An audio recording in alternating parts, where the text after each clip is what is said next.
Welcome back to When Bad Things Happen to Good People, a podcast about censorship and the arts. My name's Todd Sullivan. Across the table from me once again is Peter Rahman. Hello. And today we are reading the second half of Richard Bachman's Rage, also by Stephen King. That's right. Yeah, we're going to figure out what getting it on really means.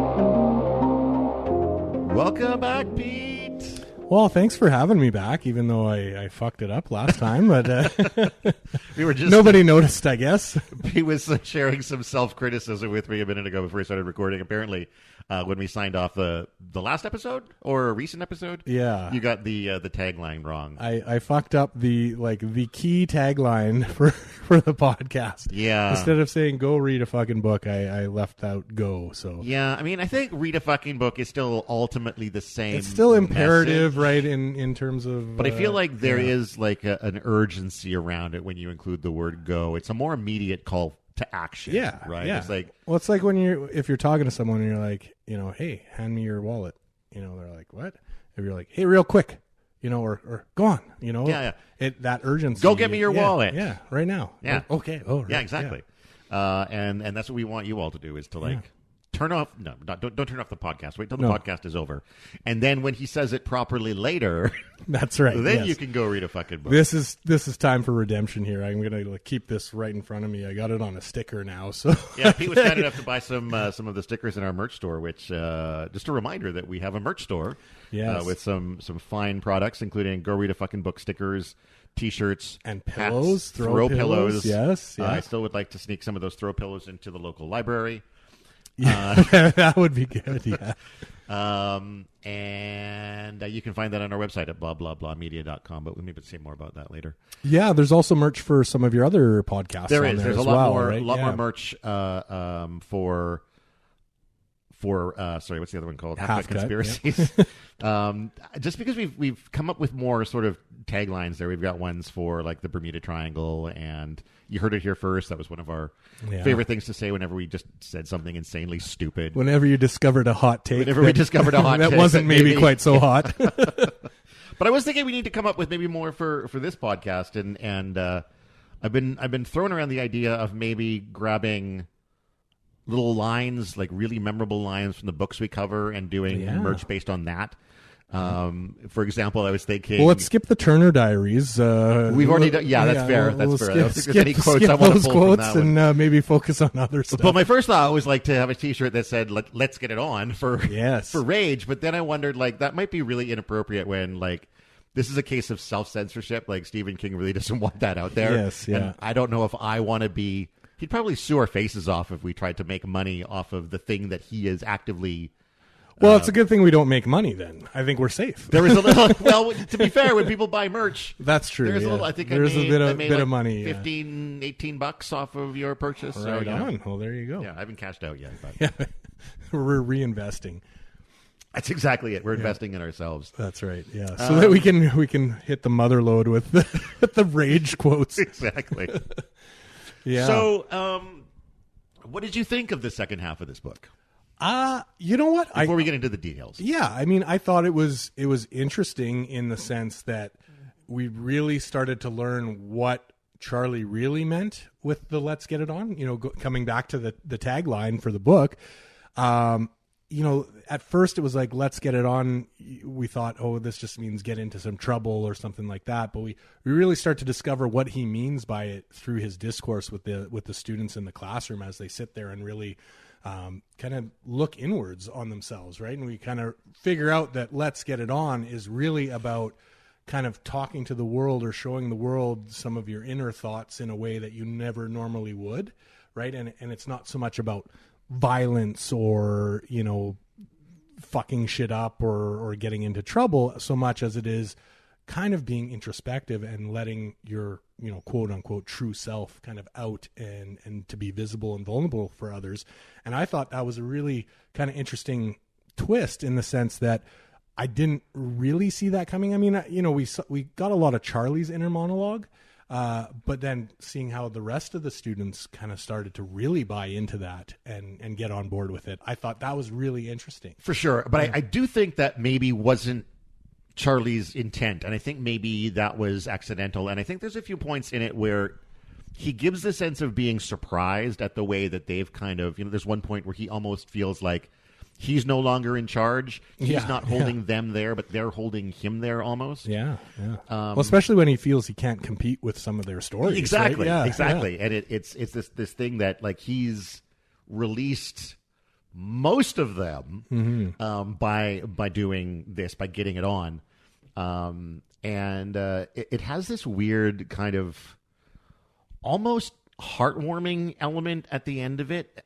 I mean, not to get into details yet, but like everybody would be changed in some way after an event like this, but this isn't the way that you think they would be changed. Yeah, it's not that whole just pure trauma of seeing people shot. No, there's elements of catharsis and learning about oneself that some of the students are taking away from this. And when we talk about some of the later chapters, right, some of the feedback that Charlie gets, right, about this event is kind of like people are thankful in a sense for going through this, right?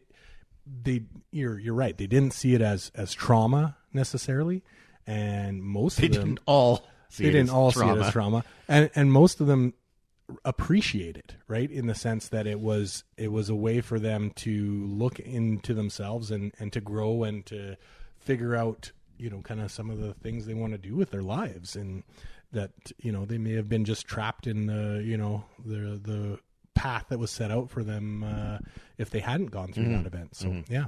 All right, well, let's get into the details then, starting with Chapter 21. At this point, there's an increased police presence. Yes. They're sort of looking out the windows. They every police from miles and miles around seems to have shown up. Yeah, and there's a few parents are there. There's they mention Pigpen's mom with her slip hanging out of her dress. Right, and like the real cliche town gossip kind of description, right? Right. I think there's an element though of Pigpen is described. I mean, it's clear from his name that he's kind of a slovenly, messy guy. Yeah. And there's an element of that to just the way the mom is described as well. Like this is a family of people who don't really take care of their appearance. More concerned about getting the dirt than cleaning up their dirt. Yeah, exactly. And the news, the press, the media has arrived. Yeah. And what they catch on the radio from people like Mr. Denver, who is the principal, and Mr. Grace, the psychiatrist, is maybe not entirely accurate. Yeah, it seems like Mr. Grace in particular has changed the events, to make himself look a little better rather than telling the truth, which, I get it as a school guidance counselor. He might want to manage the image a little bit in that kind of Charlie scenario, but slapped him around a little bit in their interaction. He beat him up intellectually pretty good. Yeah. But it's interesting because there's some of the students are the ones who pick up on that, and they're like, how dare they? And that's not right. And they're already saying things like, we're going to tell them how it really went down once we get out of this. And so already there's some of them that are kind of weirdly on Charlie's side. Yeah. I mean, as we go through this, we'll see how it's almost unanimous, right? I mean, there's one holdout, but by the end, it's pretty much unanimous that everyone is with Charlie, and they, whether they kind of get what he wants to do from a violence point or speaking out against authority or against the system, they're with him as far as the discourse about what they feel, and talking about, they get into some pretty intense subjects, right? So yeah, they're already kind of straying or leaning towards his side, and I think we caught glimpses of that in the first half, but now it's becoming more apparent, right, that they're really in this together, right? They've kind of bonded. I don't know if that's really Stockholm syndrome or anything like that, but that is the phrase I saw come up in a lot of reviews. I spent some time today trying to find interviews of King talking about rage from earlier in his career to get an idea of where it might have stemmed from, what he was trying to convey with it. But at this point, it's about the first 3 pages of internet discourse on rage is all just people talking about either reviewing it or talking about why it's been banned. And most of the reviews talk about Stockholm Syndrome as being part of it. And I don't know that I agree. I don't know very much about Stockholm Syndrome, but I feel like it takes much more time.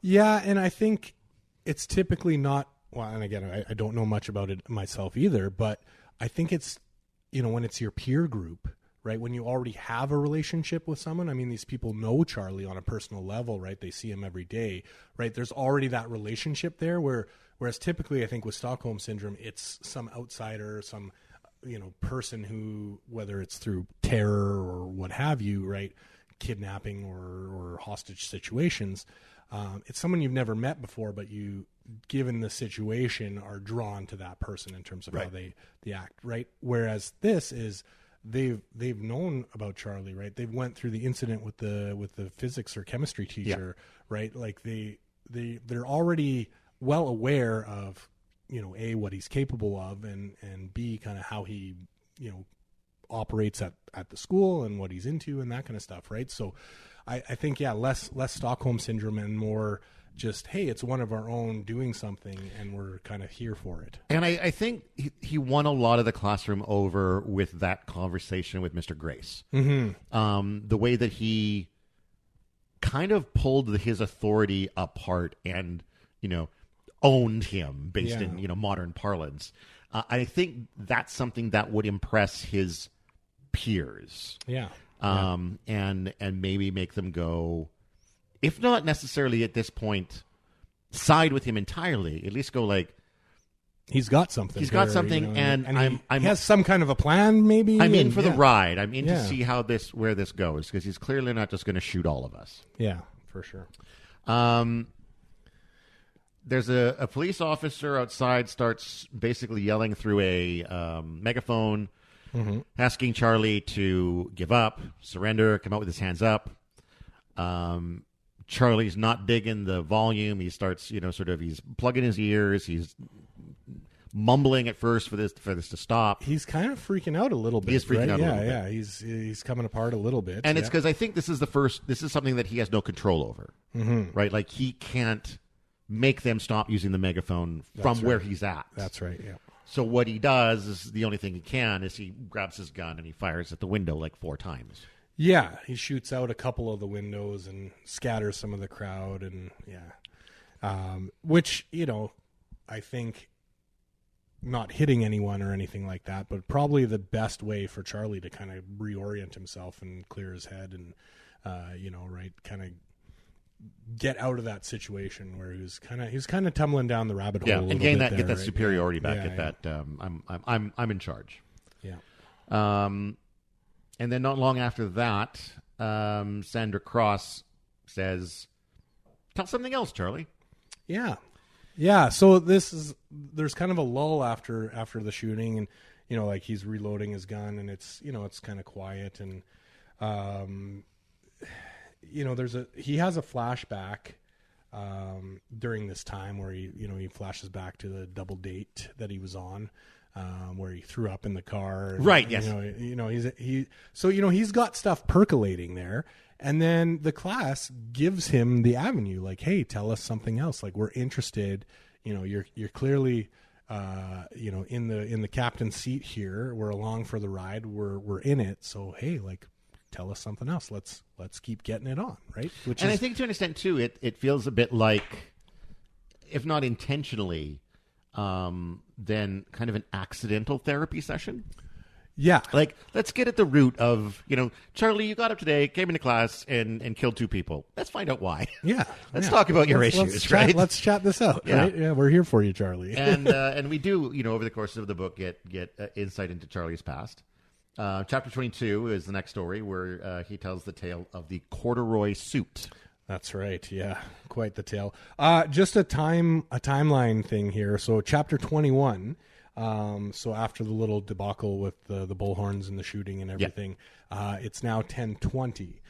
So another half an hour has passed since the end of the last chapter through this. So, time seems to be, I know we, during the first half, it seemed like a lot happened in 45 minutes. Time seems to be slowing down a little bit, or not it's not as frenetic maybe within the classroom as far as events happening, and everyone seems to be calming down. Or it's writer's timeline, and it's a little wishy-washy. I mean, one of the we end above, up covering about 3 hours over the course of the second half right, compared to the 45 minutes of the first. That's right.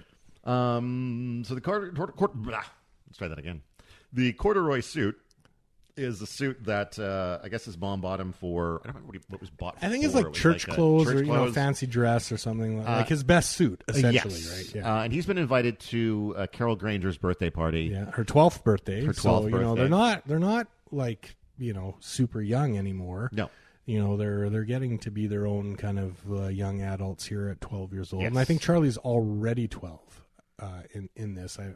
That's the impression that I had, that he was already 12. And he's mortified that he has to wear this suit. Yeah. And he argues, he fights tooth and nail. He does everything he can. Yeah, he's even like, Carol Granger's sick. The party's canceled. Yeah. And his mom calls up and is like, nope, you're lying. Yeah. Off you go. Yeah. She out debates him, which, after seeing what he did to Mr. Grace and Mr. Denver, we know he's pretty capable when it comes to debating adults, right? Well, he was only 12, and it is his mom.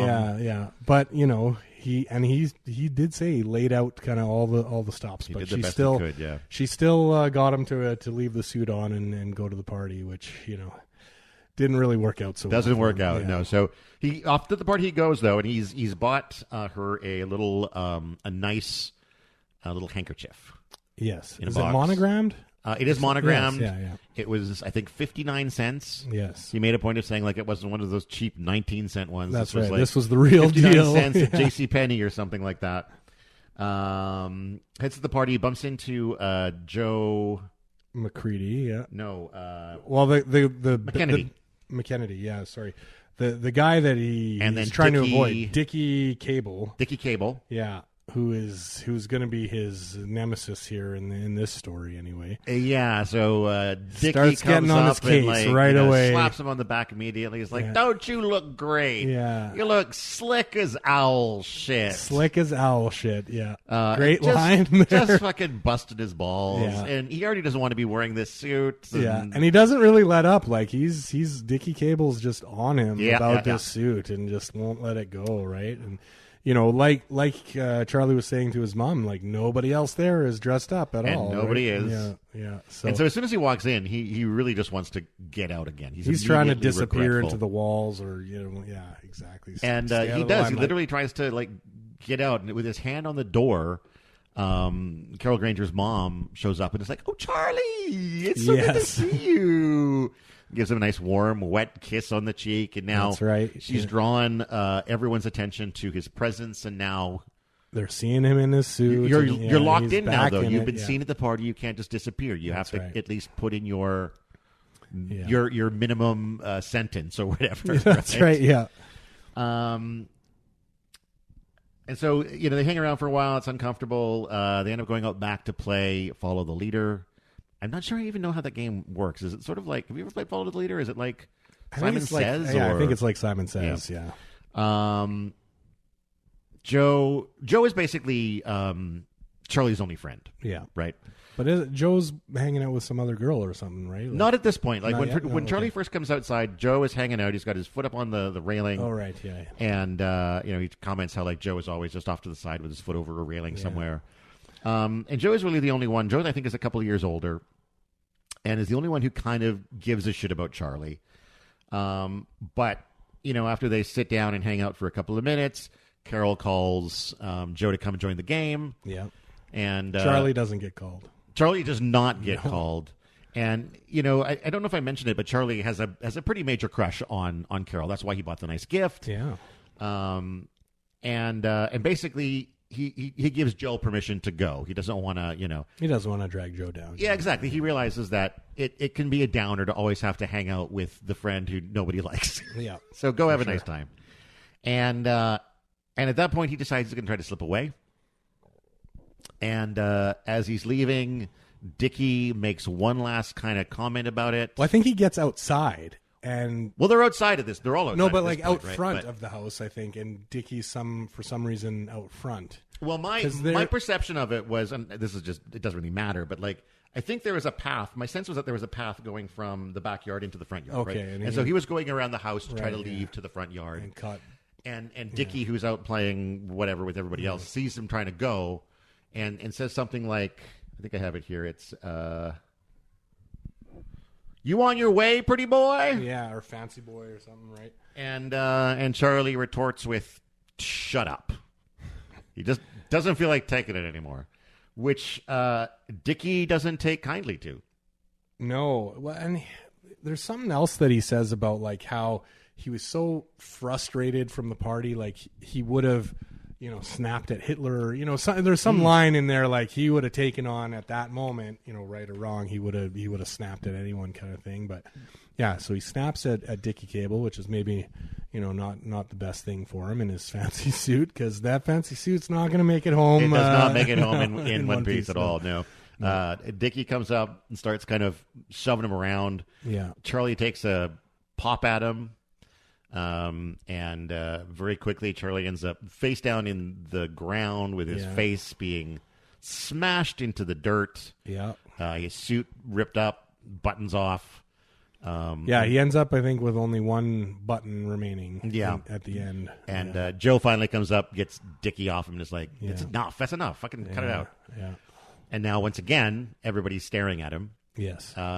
Except now it's even worse because you've just had the snot beat out of you and you're crying and you're muddy and your suit is ripped. And he is crying. He is crying. He's full on crying here as well, right? Yeah. So, just not a great day for Charlie at this party, right? No, and even the worst thing I think for him, right, is that Carol wasn't super interested, even with him all fancied up.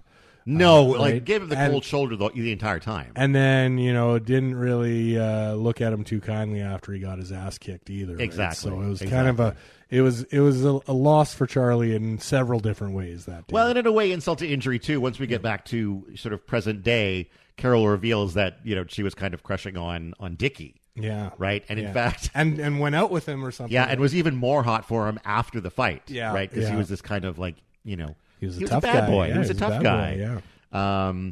But yeah, he basically, after the fight, he sort of, wanders off into a back alley, until his tears dry up, and he entertains the thought of hitching a ride out of town and just bailing on everything.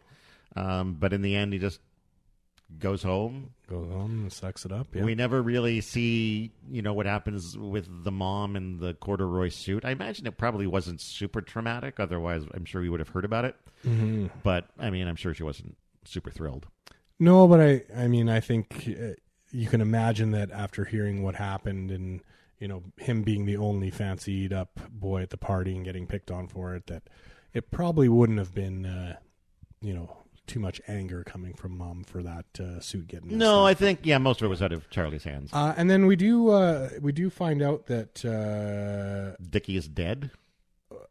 I think that's the next chapter. Well, we find out that the reason that he was fancied up and that his mom wouldn't let him change is that the next chapter. Yeah, okay. Because Carol and Carol's mom and Charlie's mom were kind of playing matchmaker. Yeah, right. They wanted to set them up. It twigs in Charlie's mind after the story. After he tells the story, as he's sitting in class, and he's like, "Wait a minute, I think they were trying to set us up." Oh, sorry. The other thing from this chapter is that because we don't really find out what happens with the mom, but there is a line from Charlie saying that he was more concerned about his father asking him the question of who won the fight or what did the other guy look like, right? And he was already preparing that's what he was to lie. More concerned about than anything else when he was going home. So, just kind of shows you where his world view was tilting already at 12. Right, that he was more concerned about representing toughness to his father than anything else, right? But not super surprising seeing what we've seen of his father so far. That's true, yeah. But yeah, back in the present day, as you said, Dickie's Charlie and Carol figure out that they were being set up, and we learned that Dickie was in a car accident and died. Yeah, he became kind of a car guy. Bought this vehicle, souped it up super good, drove it like a maniac, and nobody would even want to drive with him. Nobody even wanted to drive with him. And I guess he just took that dangerous bad boy streak a little too far. Yeah. And then Officer Frank Philbrick, who I don't think we'd met. No. He's with the state police. Charlie remembers kind of seeing him on TV every now and then, like I think Fridays or Thursdays or something. He goes on TV. He talked about every Memorial Day weekend. Yeah, he gives don't like drink and the drive safety speech. tips, right? Like he's the senior officer who's on TV. And he's a mouth breather. Yes.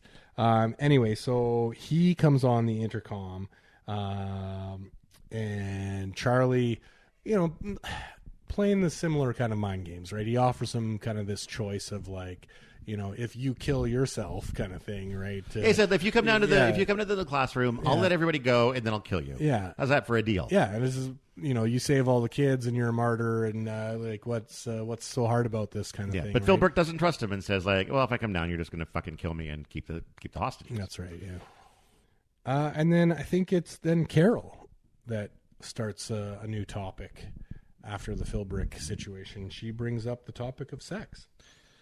Yeah, so I think Carol first asked Charlie about sex. Because in her mind, sometimes a bad sexual experience can lead to insanity, which is a very, I think, 1970s kind of take on psychology, right? Very usually Freudian. I think we know now that it's the other way around. Right. But Charlie turns it on her and says, I'll tell you a story if you tell me a story. Yeah.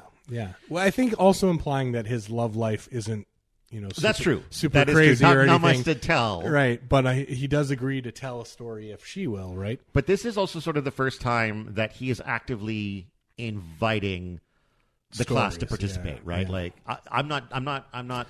Well, I think you're a dancing monkey, and now it's time for you. I think when Pigpen opened up about his mom, he did, but that was unprompted. But he did kind of, I think, give him the floor, so to speak. You know what I mean? Like he kind of.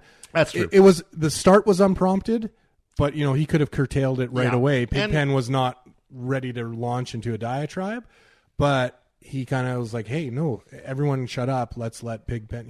Gave him the floor, gave him the audience, as it were, right? So, I think this is just kind of continuing on that trend. It's the continuation of that. Where now he's like, "Yes, hey, like let's get this input and feedback from the class, and let's start really sharing more." Right? Yeah, for sure. So Carol tells, her stories about sex, which don't amount to much. She confesses to being a virgin, compares it to being bright, and explains that sort of both things take hard work.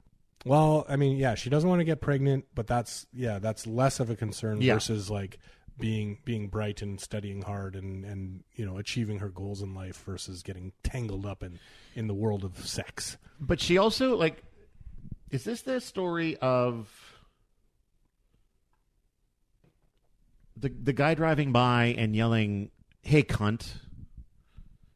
Is that at this point? I think maybe. Yeah, it is. Sorry, there's my note for it. I don't have the note. She for shares it, this story of being out at Christmas time. She'd just been out shopping with some friends. She was passing by like a Salvation Army ding-a-ling donation bucket. Everything just feels good. She's thinking about going home and having some hot chocolate with whipped cream. And this guy drives by with his window rolled down. He just says, "Hi, cunt." Yeah. And then takes off. And it kind of ruins her mood, as it would. I mean, 'tis the season, but yeah. 'Tis the season. But it also made her feel like she was being defined based on her hole. Yeah. And she talks about being bright as being another sort of hole that she's identified for, right? And it's just, she has these two holes. One is her brain and one is her cunt, that people just want to fill with stuff. Yeah. And she's not really a fan of either of those. And it was a really interesting story, I thought. Yeah. At the end of her story, Sandra goes to speak up. Sandra, who's already acting a bit loopy, I would say. Like she's not 100%. I think right. She's kind of a little dazed, and I think during the course of her story, she gets a little more loopy and just seemingly out of touch. With what's going on in the classroom a little bit, right? I feel a little bit like she's a little bit more in tune with getting it on, so to speak. Because I think she's going to tell the story about having sex with Ted. Yes. And I think when we actually get to the story, we find out it's not a great story as far as, Ted goes. And I think it's just another knock on Ted, to be honest. Right? And I think maybe that's part of what inspires her to do it is seeing the way that Charlie's already been needling Ted, noticing the way that Ted is the only one who's not really getting into it, and sort of wants to take a slap at him and say, like, come on, man. Or expose him more, I guess, right, as far as, we've already got this sense, I think, of Ted as being maybe a phony in a sense, right? Like, he's not kind of presenting the world with his true self. And what's going on in the classroom right now is people are starting to kind of reveal their true selves, right? We've gotten a few pretty deep introspective stories from some of the students in the classroom already. And then Sandra launching into this, which is very, a very close view of her internal processing of sex and her reaction to her first time and then what happens after and that kind of stuff, right? This pretty intense stuff that, in this day and age in the 70s, people were not talking about in this way at all, right? So, it's very, very personal. And this is, I think, now the kind of the third or fourth story, right? So the class is really starting to open up, but in a sense, it's another shot at Ted as well. Yeah. He does not come off very good in their little sexual encounter. No, but before we get to the story, she starts to tell it. Ted starts getting angry. He's starting to stand up and maybe try to physically stop Sandra from telling the story. And Charlie gets it in his head to shoot Ted. So he picks up the gun, points it at Ted, and then Charlie gets shot instead. Yes. Was that in this chapter? Yes, it is. Oh, my goodness. Oh, man. I think she tells some of the story first, though, wasn't it? She starts to. Yeah, okay, yeah. She does get into the story a little bit. But I don't know how far she gets in. I just have, Okay. Sandra speaks up, beginning to talk about her sexual relationship with Ted, which doesn't seem to have been particularly satisfying. It's more hinting at the story at this point. Okay. Because she goes into more details most later, of the story comes out in chapter 25. Okay. Chapter 24 is very short. It's just Charlie's reaction to the fact that he has been shot. He's knocked out of his chair, slammed into the chalkboard. His shoes fly off. Yeah. Well, he's shot right out of his shoes. Yeah. But yeah, man, hitting your back on that chalkboard rest, the chalk rest. I can feel that. That takes you right back to grade school. It sure does. Getting shoved into that, and just you got this line on your back for a week, and yeah. But I mean, Titus the padlock is sure as hell helpful in this scenario. Titus the helpful padlock, right? I mean, oh man, that's what do they call that? Chekhov's padlock or whatever, that's right? Yeah. And I remember when I read this the first time, I was young enough that I didn't see the padlock thing coming. Okay, Now I probably would have, as soon as somebody's like, "Oh, I'm going to put this in my breast pocket, right above my heart." Yeah. But I was flabbergasted. I was like, "What?" Well, I'm this age, and I didn't really see it coming. Yeah. But I mean, I think there's a lot of other stuff going on, and to be fair, we didn't really get much sense of the sniper, or the skill, I guess, or what the police were really doing. About the scenario, just that they seemed to be gathering in large numbers on the lawn, but that there was a sniper a mile away or whatever it was. I mean, we didn't really get. Yeah, that. Charlie has an aside later where he sort of says that what he learned later is that they had brought in the best sharpshooter in the county. Yeah, they'd given him this gun. He had gone to, I think, the dump to test fire it a couple of times. Yeah. And then he was sort of hiding just beside the wheel of the police car in the shadows, and got aim. Thanks to Charlie shooting out the window, there was no glare or anything for him to worry about. Yeah, he was able to. Yeah, him shooting out the windows was a key to him having the clear shot. Yeah, exactly. Yeah, exactly. And as he stood up and turned towards Ted, it sort of gave the sniper the perfect shot right through the breast pocket. Yeah, because he had been kind of at this angle where he was perpendicular, and as soon as he opened up to face Ted, that was boom. Okay, take the shot, right? So I mean, interesting that the sniper had those orders to just kill this kid whenever you get a chance. I mean, pretty out there, I think, for the 70s for police, right? I mean, I think some of the stuff that you've seen from movies and films at the time, especially around children, is that the police were often loath to take shots at kids.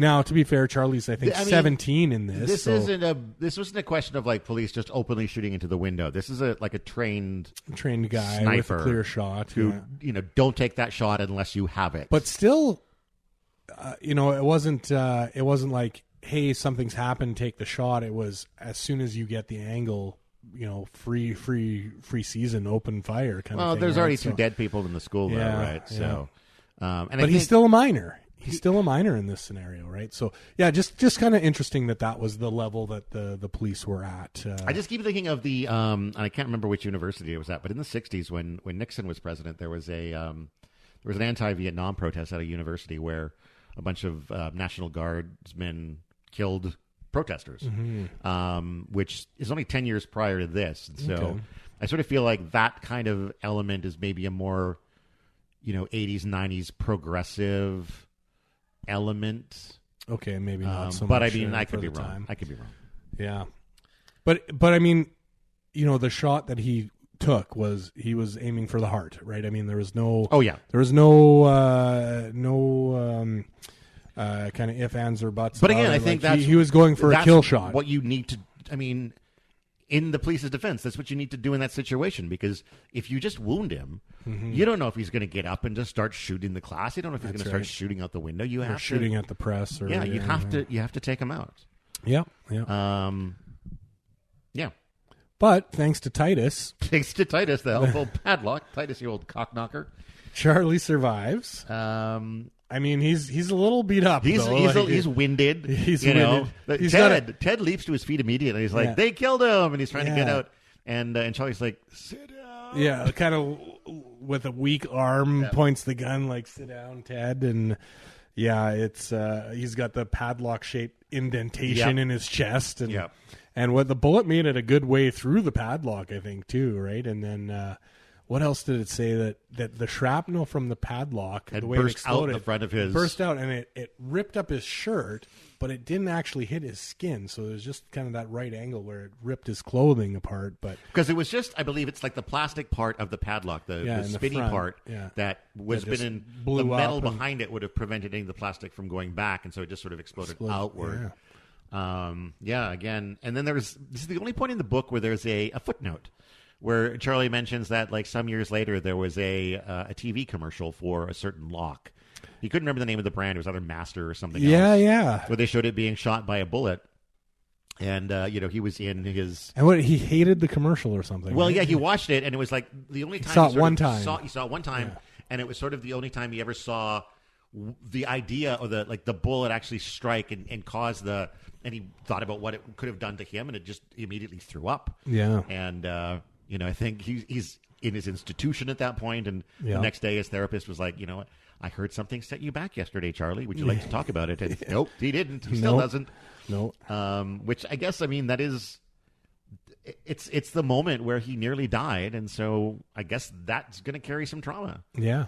Well, and the pain of it too, right? Even though he didn't die, right? The bruising to the chest, like, it's very visceral. Like he still took a lot of damage. He's talked about how his chest was indented to the point where you could like hold water in it. Yeah, and like the shape of the padlock, like an inch deep into his chest or something, right? Like that's some serious damage. But he survives. And he fires back at the police. Yep. So when they took the shot, right, the police on the lawn started coming towards the school.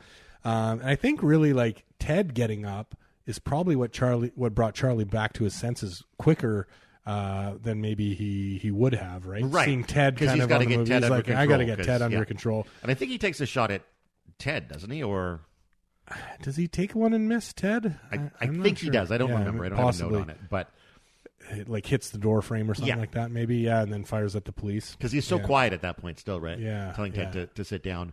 Ted does sit down. He fires at the police. Mr. Denver, I think, comes in. I don't have a note on it. Yeah, Mr. Denver comes to the office. tries to tell Charlie it was an accident. Yeah. And Charlie's like, fuck off. Don't pull that shit with me. And now, he's got a certain amount of the upper hand again because, like, the authorities are like, well, that was our one Hail Mary moment. Well, now he tells them that he's going to close the shades, and is that? I think the shades are a little later. Okay. This is where he says, I don't want anyone in the office until noon. Right. Don't come back until noon. You'll get updates then, basically. Right. Okay. And he just moves away from the window. Yes. Yeah, okay. Okay, and then we get back to Sandra's story. Yes. And it's now 10:55. Thank you for keeping track of the time. I did not. Yeah, anytime there's after that first half of the book, anytime there was a mention of time, I was kind of like, I made a little note of it, right? Because the timeline seemed to move a little funkily a little bit. So yeah, just kind of interesting how things it's not even 11 o'clock, right? And no. So it's, there's a lot happening. Charlie's just been sniped and, it's not even 11 in the morning. We're right around recess. Yeah, that's right. But so now we get back to Sandra's story. So now I guess this is where we get more of the details on Ted's shortcomings. Right, yes. So she talks about how she, dated Ted for a while. And then they kind of split up for a while. And then there was this one night they went out to like a roller derby. The roller dome, yeah. And what's going to get you horned up rather than the roller dome, right? Rental roller skates, boy. Nothing like swimming in other people's old sweat. That's right. And some kind of a fight breaks out between. It was other people, yeah. Right? Like they weren't directly involved. in the fight. It was like, but it was like there was. It to me, it felt like it created an air of violence. Yeah, because either during or after the fight, somebody goes by and happens to say to Ted something like, hope you fuck her, I did. Yeah, that's right. And I think Ted at that point has been kind of worked up by the violence because he goes over and just like fucking decks the guy, just pops him.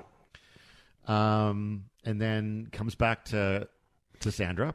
And this is a while ago, so we would imagine he's still kind of on the football team and, still Mr. Popular and still in that kind of time frame of Ted's life before things, with his mom went downhill and that kind of stuff, right? So, we can imagine he's pretty pumped up, right? He's this, football guy taking out this pretty girl to the roller dome and, gets a little involved, and he's riled up. He's ready to go. And so after taking the guy who insulted his girl down, he takes his pumped up self and Sandra out to the backseat of his car. Straight to the backseat. Straight to the backseat. Nothing more romantic than the backseat outside the roller dome. Apparently, it's a thing at the roller dome. It is, man. Yeah. And away they go. She mentions that he didn't use protection. Yeah. But she didn't get pregnant. She didn't get pregnant, and that he had sort of said all those things that you do afterwards, like, "Oh, I'll marry you if you get pregnant," and da da da da. Ted was a real stand-up guy. Ted was a stand-up guy back in the day, but it doesn't do much for her. Yeah, she's disappointed. Yeah, I think I don't know if she says that explicitly, but we can tell that she's disappointed in the encounter. It doesn't last long. Doesn't make her feel very good. And then even the fact that she doesn't get pregnant is in a way a disappointment because none of it felt real. Yes. Right? And that's one of the things she talked about is how she had her, and this was her first time. Yeah. The other guy was not obviously telling the truth. But this was her first time with Ted. And in her mind, I think it didn't feel like a first time at all. Like I think disappointment is a good word on all fronts. Right? It was a bad sexual experience. Yeah. There were no repercussions, no pregnancy. Like nobody knew it happened, so she wasn't getting, looked at sideways by people in town. There was no shame. There was like nothing. It was like this thing had not happened, and so she decides she wants to have a more real experience. Yeah. Goes back to the roller dome because where else are you going to go in Placerville? This is the place to pick up strange, apparently. And she just kind of picks a guy, lets him pick her up. Yeah. They go back to the famous parking lot of the roller dome, alley or whatever behind the roller dome. No car this time. What wasn't it his car? I think. I don't think there was a vehicle. I could be wrong, but I don't remember there being. I thought there was. Like it was back in another just, back seat, but could be. I thought it was just fumbling in the back alley because this doesn't go anywhere either. Like, well, for her it does. So she has a much better experience this time. I mean, he doesn't even get it in. No, but she gets off. So for her, it's a much more realistic. It's a better time, right? I mean, I think.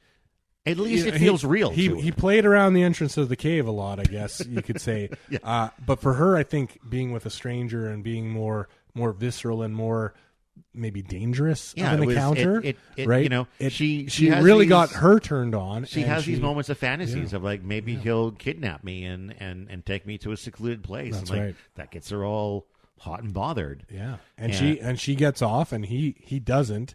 But because I assume that he did, just not within. I don't know, because she gets off and then he was like, "Oh, you did that on purpose, you bitch," and right, he's all pissed off that she got off and that he didn't. No, I think again, this is the way I read it, is that like I think he came too early, right? I think with him like trying to get in and her trying to help. Oh, maybe. And I think, he's at that age where you don't have much stamina. You don't have the time. And I think that's what he's talking about when he says you did that on purpose, that he's accusing her of not letting him or actually jerking him off to the point where he came before penetration, is the way I read it. Okay. But this is something about the way Stephen King writes sex, is he's not real explicit. Yeah, and a lot of subtlety and innuendo. My takeaway was that he didn't finish, that the guy didn't finish in this case, and that was even more frustrating, for him, and more exciting for her in the sense that she was able to, arrive or finish or however you want to term it, without him kind of getting there, right, and feeling a little more powerful in that sense. I mean, I kind of took it that way, but yeah, I mean, I think either way, she got out of that experience what she wanted, right? She got, that. Oh yeah, totally. That sexual totally. experience that she was looking for, and that Ted couldn't provide. But listeners, if you have a preference on how that section should be read, let us know. Yeah, send us some comments. Did random roller dome guy get off or not? Yeah, this could be the tagline we're looking for here. Let's get it on. Maybe just get close. Maybe not. Yeah. So Ted is kind of... I don't know how to describe Teddy here. He's kind of... he can't believe she's told this... Both of those stories, right? He's fuming, and he's upset, I think, in a few different regards. So I think, one, personally, right, some of this story is embarrassing. Oh, totally, for him. But also, more than that, he being the outcast in the classroom, which we already know, he's not on board the whole, hey, let's talk about our, what we're, some of our darkest truths. And, he's not on board with that, right? So for him to see Sandra, who was an object of Ted's desire at one point, to buy into this and then also tell these personal stories and then go beyond that to tell, something that people would really never, talk about in this kind of time frame in the 70s, to talk about as a woman, to talk about sexual experience. Kind of a dirty, depraved almost story. Yeah, to be admitting that you're doing that. Which for kids of that time, right? I mean, the labels and the shame and that kind of stuff that would go around with telling a story like that. That kind of, those walls had been broken down, I think, already in the classroom. But for Ted, they're still real in the sense that, he hasn't bought into this whole kind of thing, this journey that they're on. Yeah. And for him, he's kind of like, how dare you speak like that? That's not how you talk. You don't say these things out loud. This is stuff you keep bottled up inside. And so he's personally embarrassed, but he's also, I think, in a sense, upset on behalf of Sandra, or there's some indignation or some, part of him still tied to society that goes, no, this is not right. This is not, proper. And so he's upset about that as well. And then I think also, in a sense, the fact that Charlie's letting this all happen, right? Or that because Charlie's doing this, so now he's even more, angry at Charlie, right, for letting this all unfold. So there's lots of anger, bubbling up in Ted. He's kind of seething a little bit after this story. But Charlie stays true to his word here. So he's got a story about the sex life from two students. So first of all, there's a quick aside where at the end of this chapter, so Carol Granger says, "I'm afraid all this changes things. I don't like it. I like the way things were going, Charlie. I don't want things to change after this is over." And it's this feeling like they've hit a turning point in the conversation. Things have gotten darker, too real, and it's this acknowledgement that that Carol, at least, maybe some of the rest of the class, kind of were just vibing with it while it was kind of fun. And now it's serious. And now there's also this sense that like this can't go on indefinitely. And then also Irma Bates announces that she has to use the bathroom. And Charlie basically just says, "Hold it." Yes. That gets us to chapter 26, which is the story of Charlie almost getting laid. Yeah.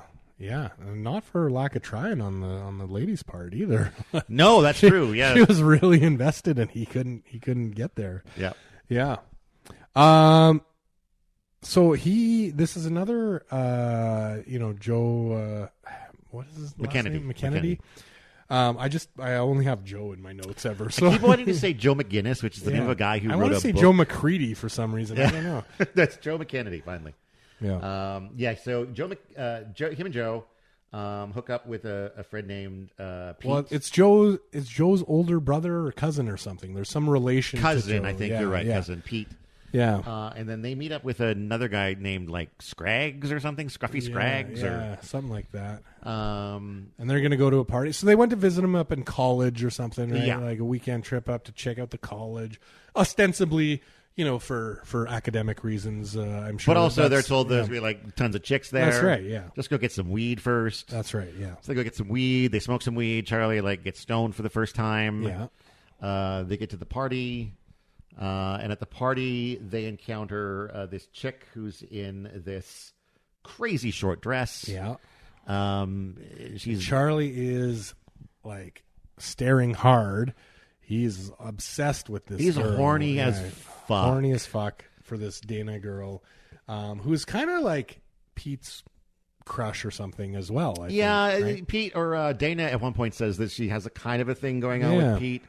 Obviously, it's semi-casual because basically. So Charlie's staring up her dress all night. Anytime she moves her legs or anything, he's just or when she's standing next to him, her thigh is pressed up against his. That's and he's right. Very aware of how warm it is, and he's got this raging boner. He's got a raging hard on the whole time, and she kind of notices. Yeah, she picks up on she's not oblivious to his gaze. Fucking her all and night. So eventually she comes up and whispers in his ear I've seen you staring. Meet me outside. Yeah. And he's like, okay. Yeah, he's in. He's like right on. This he has is a awesome. moment of should I untuck my pants so I can hide my... And I remember those moments in high school where, as a teenager, you can't always control when those things happen. Yeah. It's awkward sometimes. Out onto the patio he goes, almost takes a header off the side and falls 20 feet, but survives. He's out there for kind of an undetermined amount of time. He's too stoned. Seems like a long time, though. But he does say he's too stoned to really notice. Yeah. But it's enough time for things to calm down, his body to relax. That's right. And when she does finally come out, no amount of trying will get his little fella to respond. Yeah. So, and I can't remember if there's a time frame here, but it's. In my mind, for some reason, it seems like they tried for an hour or something.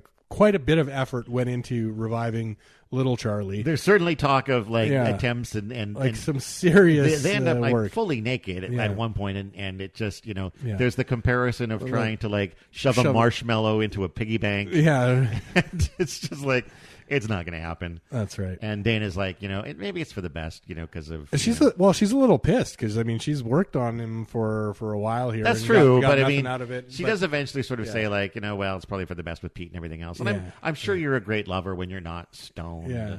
And I like how she's like, it happens to everyone. He's like, not to me, like as if he's had this long list of sexual conquests. But instead, it's because this is the first time it's ever happened. Right. Period. Yeah, that's right.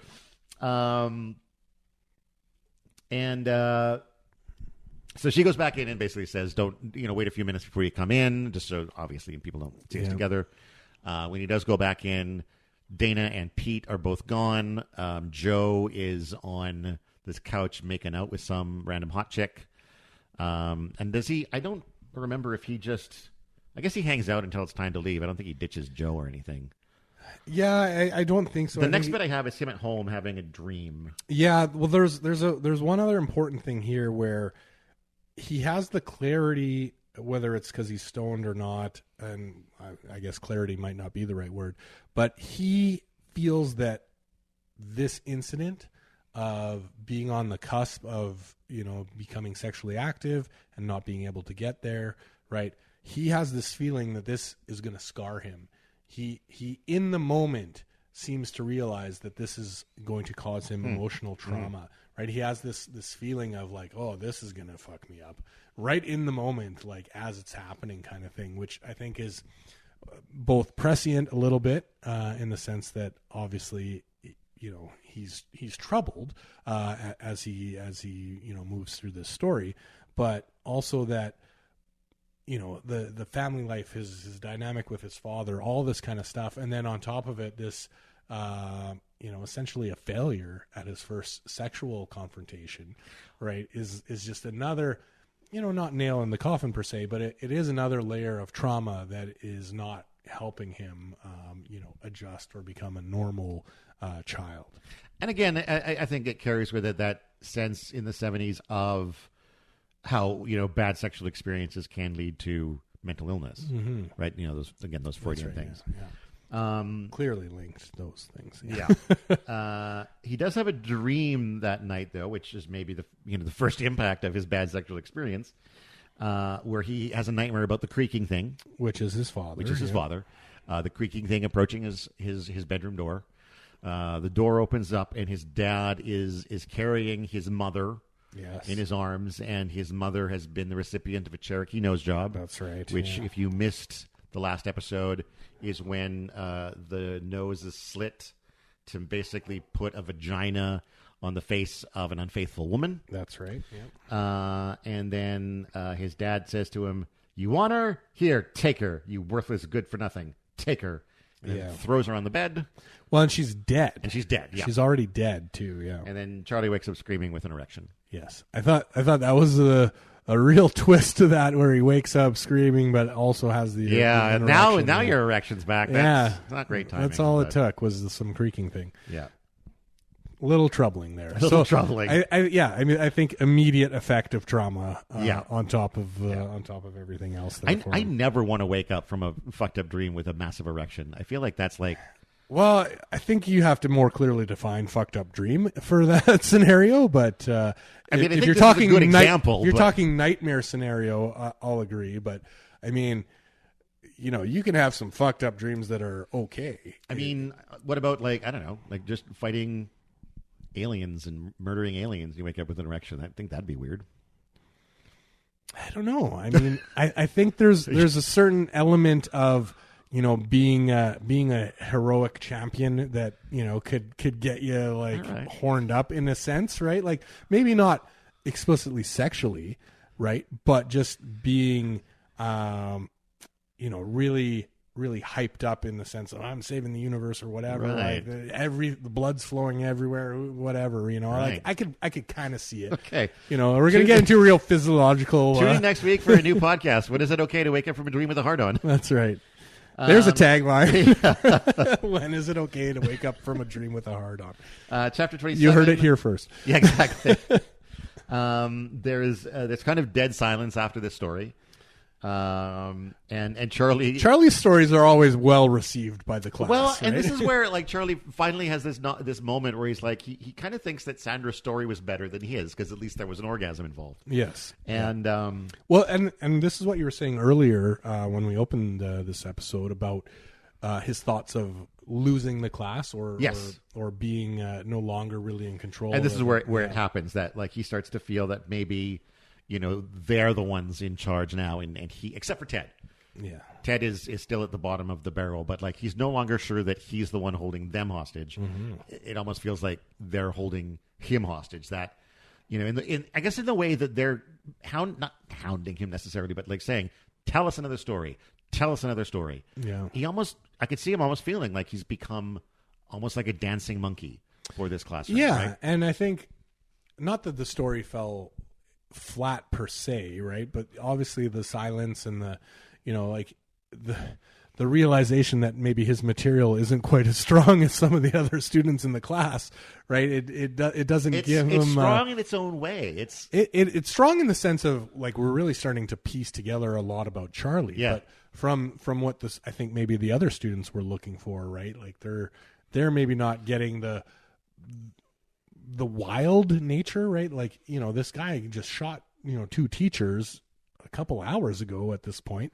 And I think they're looking for stuff that's a little more outlandish and crazy and wild, and to have this, fairly, not to say typical, but a lot of teenagers, I think, have these kind of experiences where they're, they go to a party and they're going to get it on, and then, something happens. Yeah, I mean, the they story get sexually frustrated, and yeah. that, I mean, that story is pretty benign, but I think it's the ending it with the I had a dream about my mother with the jerky nose job and the erection, and then like everyone's like, there's not much to say after that besides like, Charlie, you're kind of fucked up. Well, yeah, or like most of the class being like, yeah, been there, done that. Irma still has to pee, and so Charlie's like, just fucking go then. I mean, good on her for holding it through that story, right? Or like, not interrupting. Like that's Irma's classy. Irma's classy, yeah. And Charlie's like, yeah, go pee, and she's like, no, you'll shoot me. And he's like, well, like go if you're gonna go, or don't. Just I don't want to puddle under your chair. That's right. And so she kind of carefully gets up and cautiously goes, and he thinks about shooting her. Wonders if he should, wonders if he will, even almost. Yeah. And doesn't. Away she goes. Yeah, unlocks the door, yep. Walks down the hall, and the rest of the class is kind of seeing how this is going to go as well, right? Everybody's listening to her walk down the hallway. They hear her footsteps, kind of recede into nothingness. I'm not sure if there's a bathroom door that we hear or not. I think it's just more the footsteps fading away. And then there's kind of this anticipation in the sense that, what's going to happen, right? Ted is just sitting there straight hating on Charlie, like just fuming and seething, the hatred that he has for Charlie. I think as we said before, in several different aspects, right, in terms of, letting these stories out, in terms of people revealing truths about him as well as themselves. And he's just got no love lost for Charlie, just straight up hating him. And then they hear some footsteps coming back, and Ted is, whether it's just he's so focused in on his hate and wanting to take Charlie down, he's like, oh, this is it. They're coming. They're going to get you, Charlie, right? Ted's all on it. He's like, finally, they're going to take you down. And Charlie even starts to believe it for him. Yeah. He's getting himself ready. He's got his gun. He reloads his gun, and he's ready to go. And but it's just Irma. And everyone's like staring at her as the door opens. She's like, what? Yeah. People go to the bathroom, Yeah, like she's just kind of like, she thinks that they're a little worried about what she was up to in the bathroom or something like that, right? Like people pee, like it wasn't a poo, like. Again, this is another one of those moments of like she could have left. Yeah, she could have just fucking walked out. She could have easily left the school, but I think like what we've been talking about, the class is kind of invested in how this thing turns out, right? Good or bad, whether they're in it for the truth reveal or whether they're curious to see if he shoots someone else, they're in it. They want to see what happens. They're not like Ted where they want to take Charlie down and get out of there and get home or be a hero or whatever it is. They're kind of like, hey, let's see where this goes. And so Irma comes back as shy and kind of not really out there as she had been. She's in that, whether it's a mob mentality or what, but for most of the class, they're really invested. They want to see what happens. They're really invested. Yeah. So now it's chapter 28. It's noon. So end of chapter 27, I have my note here. It's almost noon. Almost noon? It's almost noon. Well, chapter 28 is noon because that's when Philbrick gets back on the... This is the appointed time. This is the appointed time. Yes. And Charlie promises he will let everyone go in an hour. Yes. At 1 o'clock. 1 p.m. precisely, everyone will be let out. And Philbrick doesn't necessarily trust him, but it's very much what are you going to do? There's not much you can do. And this is the point where he draws the blinds. Yeah. He says, someone's going to get up and draw the blinds. Don't get trigger happy because it's not going to be me, and you're going to have a dead kid on your hands. Yeah. And he announces to the class, and is this also with Philbrick on the intercom that they have one more piece of business? I think he does say that they have one more piece of business. They have one more piece of business to take care of before he can let everyone go. Yeah. Right on their journey of getting it on for the day. Right. Yeah. I thought it was interesting that when he asked the student if anyone wanted to close the blinds, there's a few people who volunteer. Mm-hmm. Again, that's more of the people sort of being along for the ride at this point. And now we finally get the story of what happened with that science teacher. Yeah, so I just have this note about the one more piece of business is actually two. So because two things. It's two stories, basically. Yeah, what happened to Mr. Carlson and kind of his suspension and all that. And then what happened? Then the last piece of business, which I think we'll discuss a little bit later. I think the two pieces of business he refers to at this point is the one story in two parts. It's the science teacher and also how he got it on with his dad afterwards. Right? Yeah. Those are the two he's referring to. Because I don't think he necessarily knows in this moment what that last thing is. Yeah. Even though I think it's starting to coalesce for the class. Yeah. Okay. And so the story is, at this point, Charlie's pretty fucked up. This isn't that long ago. This is like maybe, I don't know, how long was it? 6 months? 3 or 4 months, I think. Yeah. He's been having more weird dreams. But prior to him hitting the teacher, he's already fucked up in a sense, right? He'd been carrying the pipe wrench to school for a while. Months already before this incident, right? Because he liked having it. It made him feel secure. It made him feel better. It calmed his stomach. All those sorts of things. Which, I mean, you're in a pretty rough place where, that kind of physical security blanket type thing is going to have that kind of calming effect on you, right? Yeah. But he felt, I think, like he was in danger or being picked on, that kind of thing, right? And this made him, this was his psychological crutch was having this pipe wrench, which because it was winter at the time. He had these long sweaters. He had these big sweaters. Grandma had. He got two every Christmas or something like that from his grandma. Twice a year, one at birthday, one at Christmas. Yeah. They hung long. They covered like his pockets. So he could could in his back pocket. Yeah, he could get away with carrying this pipe wrench without anyone knowing. And he had been bringing it to school for months already. Yeah. And so on this particular day, the teacher asked him to go up to the board and complete a problem.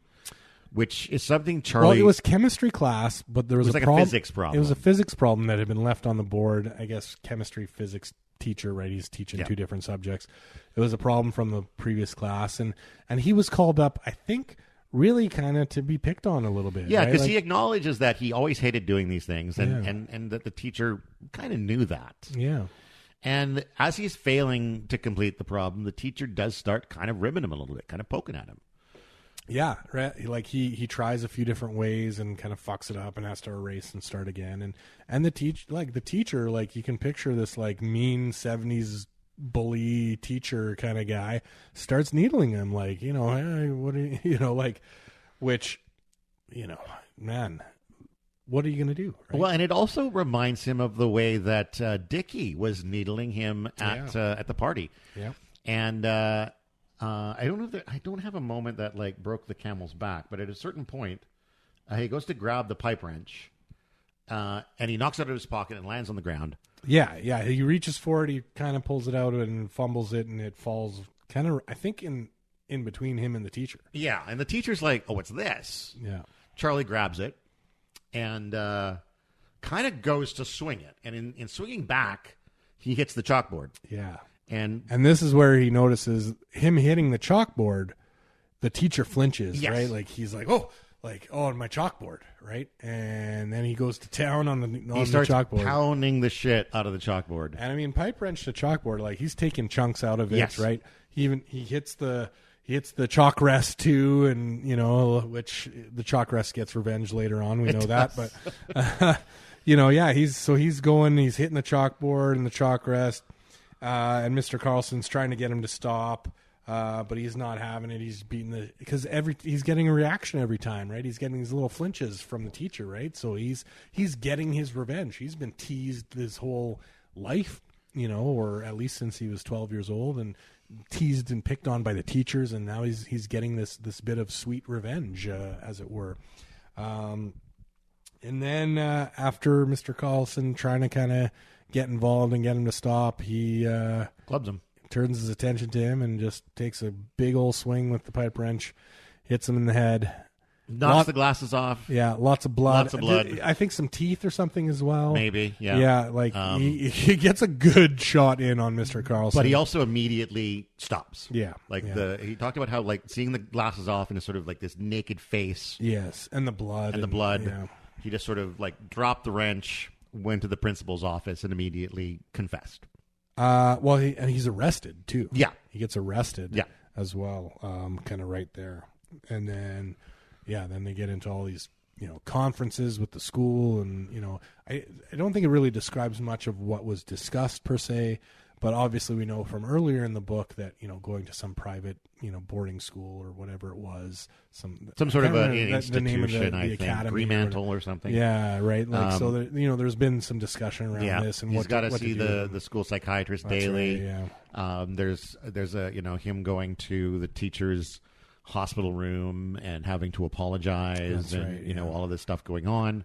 Well, the other interesting thing too is that through these discussions, somehow all the charges are dropped as well. Right, so he doesn't actually face any police charges, right? Right. So not sure. It doesn't say whether it's maybe part of his father's meddling or his mother's pleading, or we don't know why or how the charges maybe the psychiatrists. He's also a minor as well, still at this time, right? So, but either way, I mean the charges are dropped, so he's kind of free and clear in that sense. And then after the apology. Then Charlie's dad is driving him home, and he's like, "You better go get changed because meet me in the garage. Now we're gonna have some words. Yeah. Meet me in the garage. Change into some clothes that can take a beating. Yeah, well, because he's in not the corduroy suit, but he's in nice... some fancy stuff because it's right after the apology. At the hospital. Yeah, because I guess at that point, everything else is done. You've done the initial speaking to the school, speaking to the psychiatrist, do the apology, charges dropped. Yeah. Everything's taken care of except the final word with Pa. That's right. Yeah. Now it's time for the showdown. Yeah. And it turns out to be a showdown. It does. It really does. It's his first. And this is after, we've had, I think, a few stories involving, Charlie's terror of his dad, whether, it's just because of the violent stories at, hunting. Yeah. Whether it's the being physically, picked up and thrown at the ground. Yeah. Whether it's just which we can only imagine that wasn't the only time. No, exactly. Kind of those are physical just punishment. The individual moments, but there's probably way more. Yeah. And this is finally Charlie's moment to stand up to his dad. Yeah. Well, and he's old enough now, right? I mean, whether he's 16 or 17 or kind of where he was at within this period. He's a man now, right? He's at least big enough to challenge his father, right?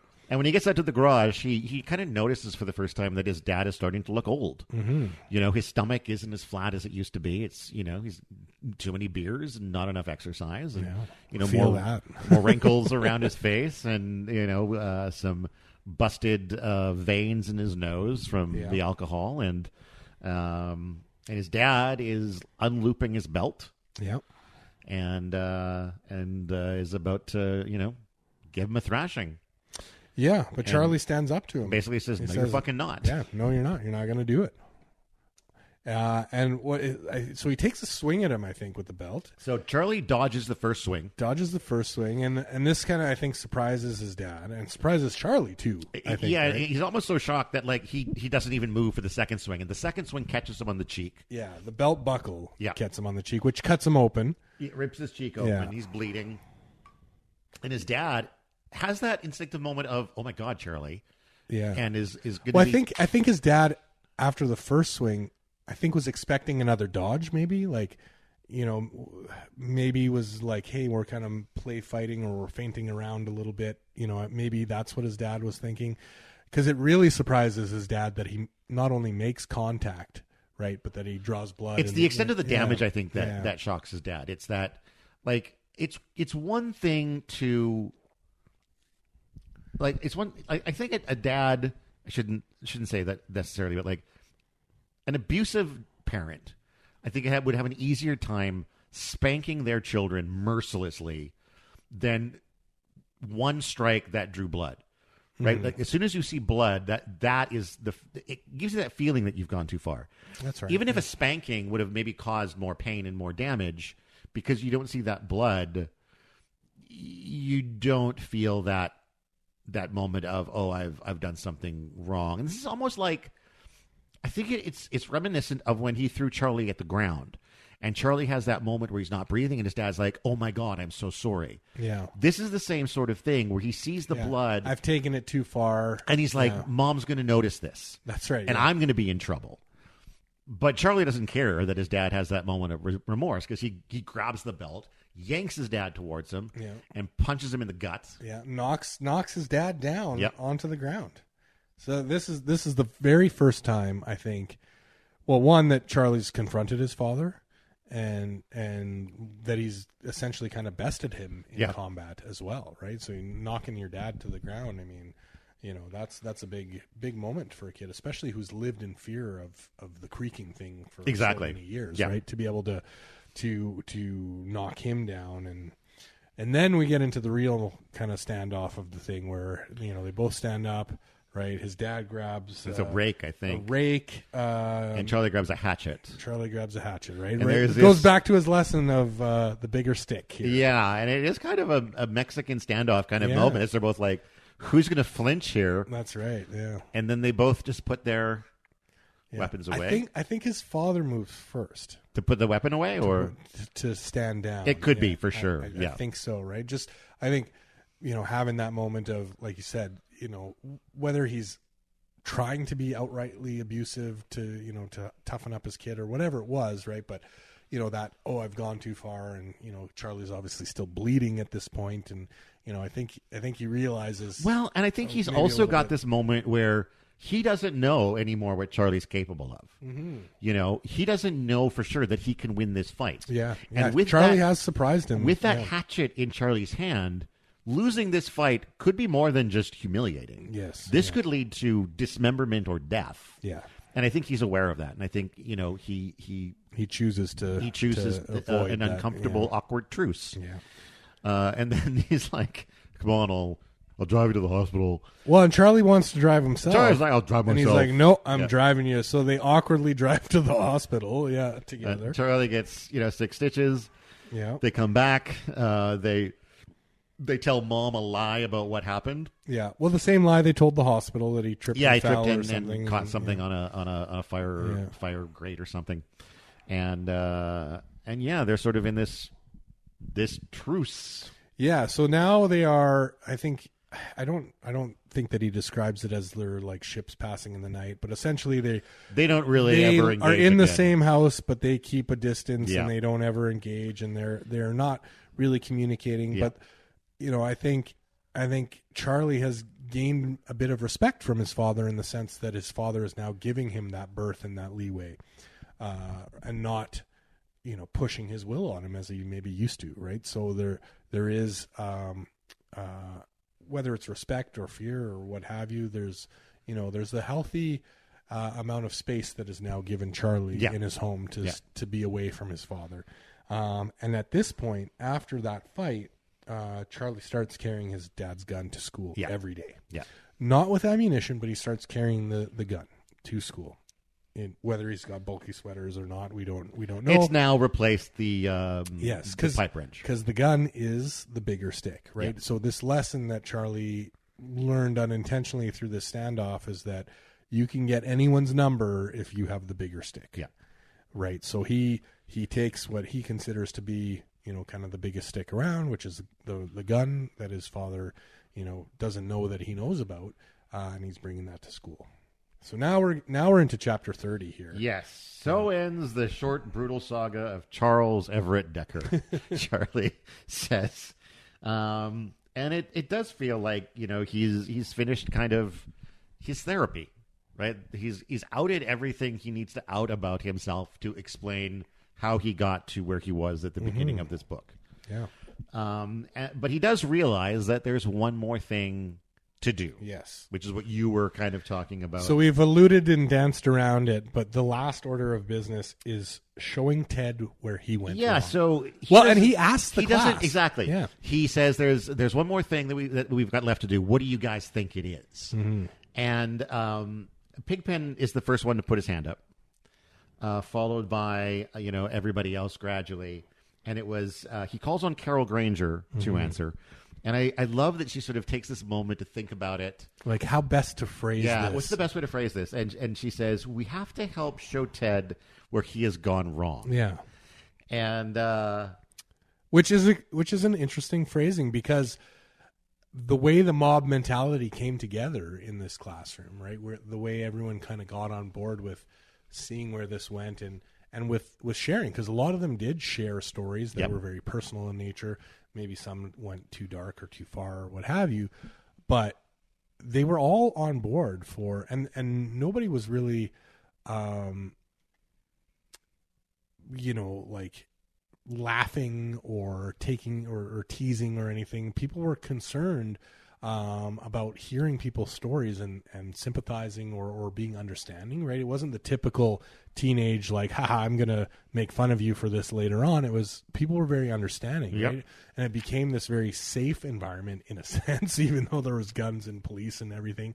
It became kind of this safe environment for people to discuss these very personal things, right? It was group therapy in a lot of ways, Yeah, so everyone bought into that to some extent. Except Ted. Except for Ted, right? And it was very visible that he was a part and outside of what was happening in that kind of collective mob catharsis kind of group therapy session.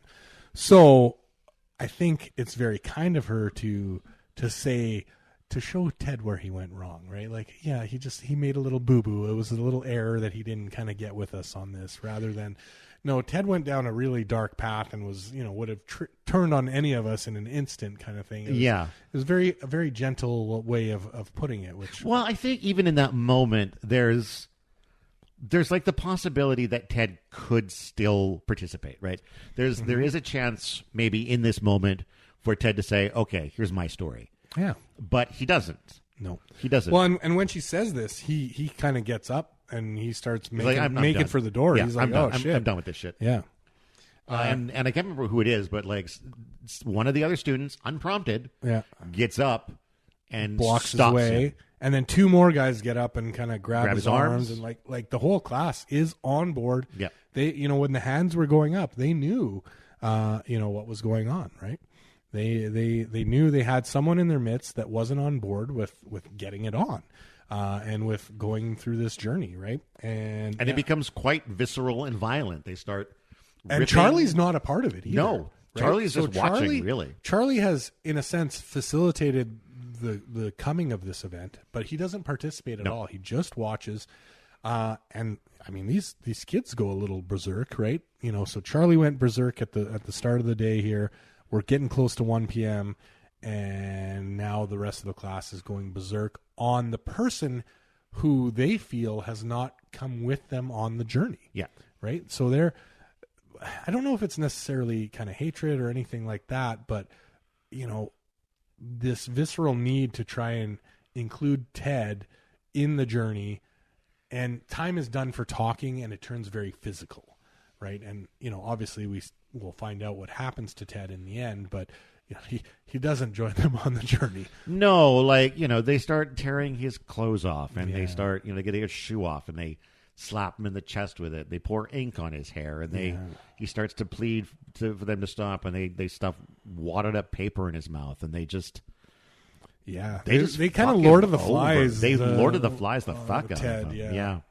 And at a certain point, King just sort of stops describing what's happening and ends the chapter with like they fell upon him. Yeah, and it's just sort of it gives you that like movie scene of like the hero getting swamped. Yeah, by, in this case, it's Ted getting swamped by the class. And I mean, the inky hands all over him, and it's an interesting image in the sense of these kids that have been sitting there peacefully for several hours telling stories and revealing some truths and getting pretty deep, turning into this violent mob, right? And really picking on the outsider.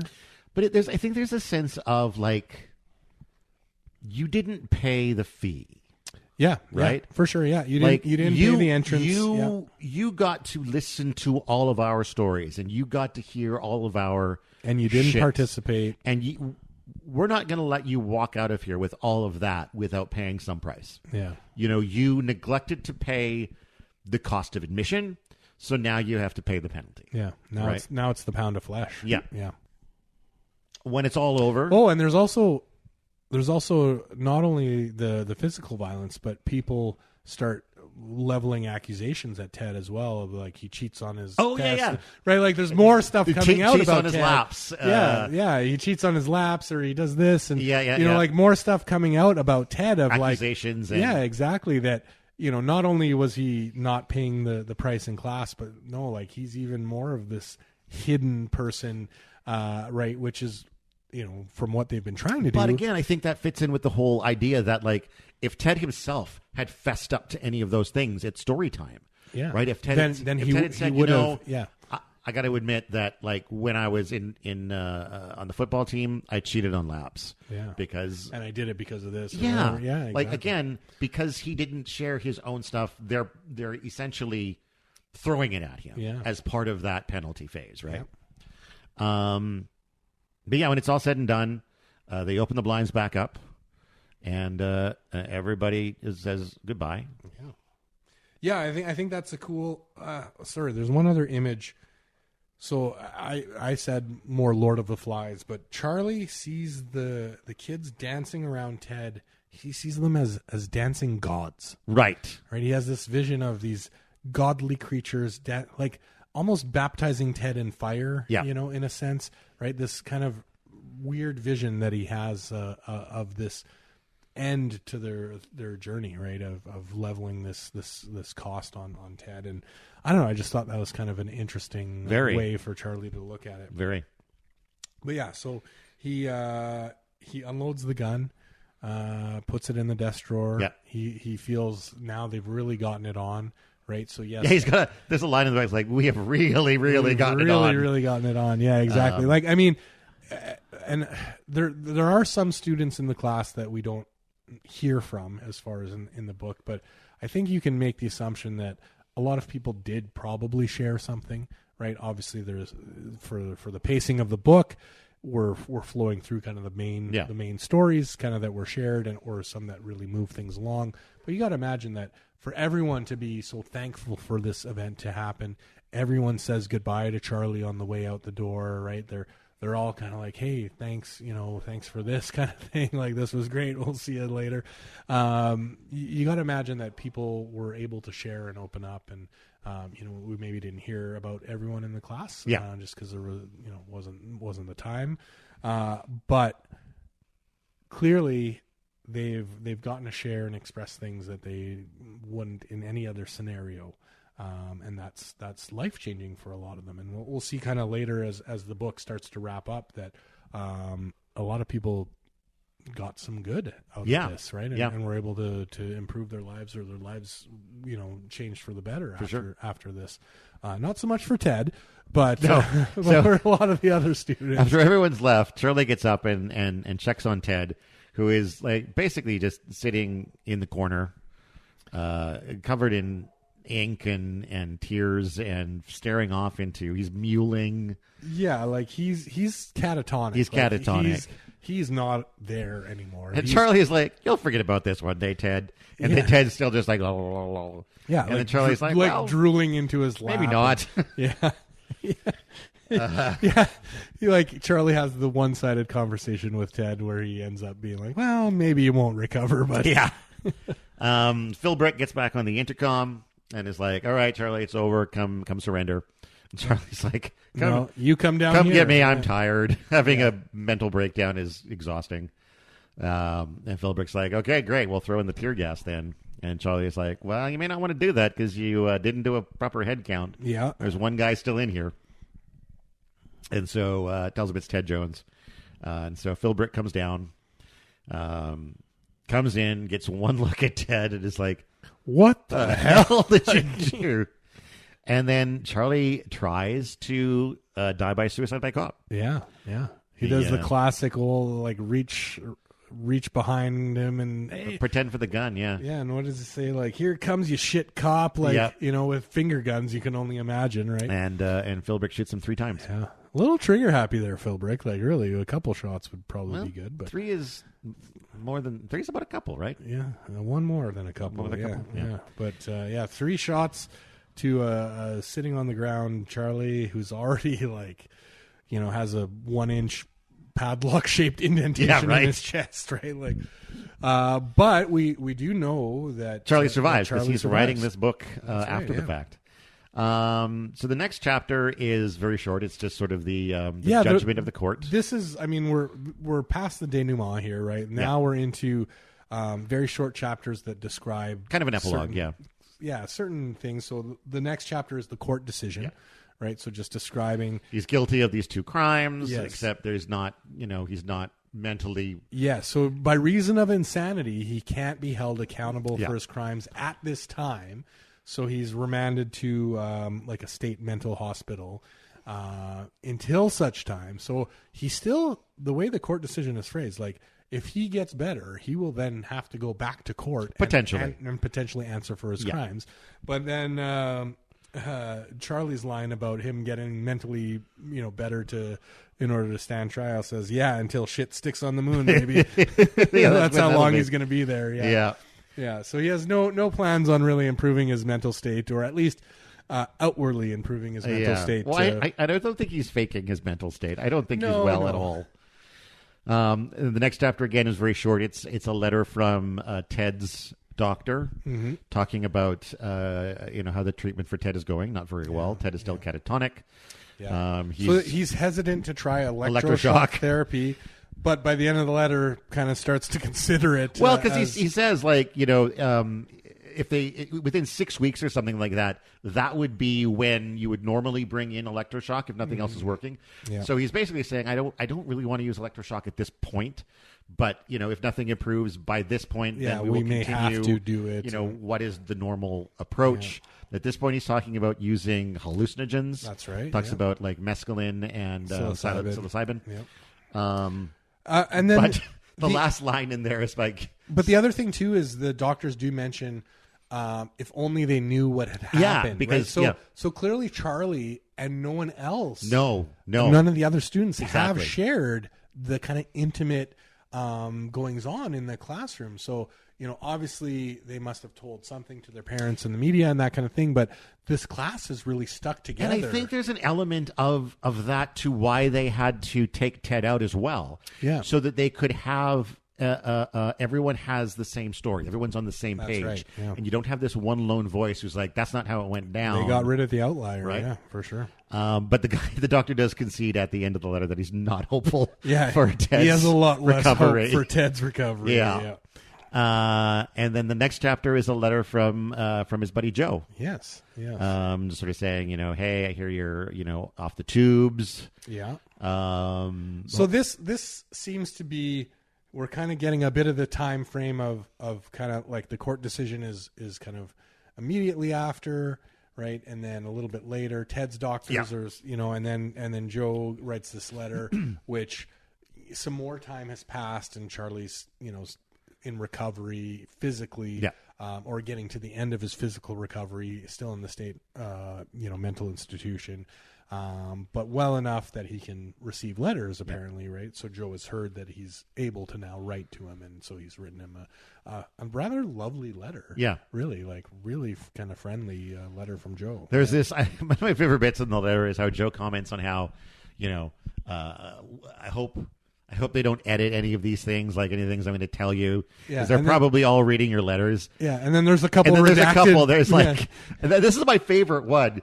It's like, can you believe what Pigpen and Dick Keene did? Yes. Like, wow. And then it's like redacted for patients' mental health or something. And then it's just like, you just never know what people will do these days. Yeah, I mean, I really want to know. I really want to know, too. What happened there. What right? happened there? Yeah. And then there's something else, I think, involving, was it Irma? Irma went and like... Irma Bates, she became a political protester. Yeah, she was hooked up with some hippie and was protesting something, and then there was another... And then Gracie Stanner, so the one whose her mom was kind of the town slut. Yep. She got married. And then also the details of that marriage were redacted. Oh, is that the other redacted one? Okay. Yeah.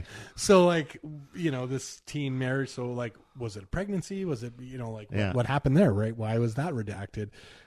Just kind of interesting that Joe was once again right on the money with them reading the mail.